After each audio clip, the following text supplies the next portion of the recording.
మీడియాలో కథనాలు సహజం. అదిగో పులి ఇదిగో తోక అన్నట్లు ప్రచారం తప్ప పెళ్లి గురించి అసలు సంగతి మాత్రం బయటకు రావడం లేదు.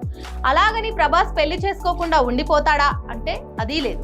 ప్రభాస్ ని అడిగినా ఆ కుటుంబంలో ఇంకెవరు స్పందించినా పిల్ల కుదరడం లేదని సమాధానమే వస్తుంది. కళ్యాణ గడియలు వచ్చే వరకు పిల్ల దొరకదంటారు. అలా డార్లింగ్ పెళ్లి విషయంలో పిల్ల మాత్రం ఓ సస్పెన్స్ గా మారింది.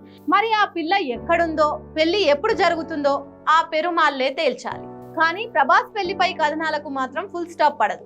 తాజాగా ప్రభాస్ పెద్దమ్మ శ్యామలాదేవి ఓ ఆలయాన్ని సందర్శించిన అనంతరం మీడియాతో మాట్లాడుతూ తనయుడి పెళ్లి గురించి స్పందించారు. ప్రభాస్ త్వరలోనే వివాహం చేసుకుంటారని, తమ కుటుంబం అంతా ఆ పెళ్లి కోసం ఎంతో ఆసక్తిగా ఎదురు చూస్తున్నట్లు తెలిపారు. పెళ్లి కూతురు ఎవరు అనేది చెప్పలేదు గాని పిల్ల కుదిరినట్లే అని పెద్దమ్మ స్పందించారు.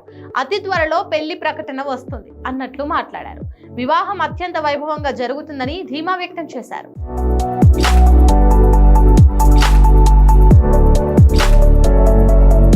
ఆ సందర్భం వచ్చినప్పుడు మీడియాను పిలిచి తామే స్వయంగా విషయాన్ని వెల్లడిస్తామన్నారు. ప్రభాస్ బహుళ ప్రాజెక్టులతో బిజీగా ఉన్న వ్యక్తిగత జీవితంలో పెళ్లి అనే అడుగు కోసం అతడు సమయం కేటాయించాల్సిన సమయం ఆసన్నమైందన్నారు. మొత్తానికి మరోసారి అభిమానుల్ని ఊరించే వార్త ఇది. ప్రభాస్ పెళ్లి గురించి డార్లింగ్ కంటే ఆయన అభిమానులే ఆసక్తిగా ఎదురు చూస్తున్నారు. అతి త్వరలో ఆ గుడ్ న్యూస్ అభిమానులు వినే అవకాశం ఉంది. ప్రస్తుతం ప్రభాస్ రాజాసాబ్, ఫౌజీ సినిమాల షూటింగ్ లో బిజీగా ఉన్న సంగతి తెలిసిందే. రాజాసాబ్ చిత్రీకరణ క్లైమాక్స్ కు వచ్చింది. సెప్టెంబర్ కల్లా ఫౌజీ చిత్రీకరణ పూర్తవుతుంది. అనంతరం వాటి రిలీజ్ పనుల్లో మేకర్స్ బిజీ అవుతారు. ఈలోగానే డార్లింగ్ స్పిరిట్ చిత్రాన్ని పట్టాలెక్కిస్తారు.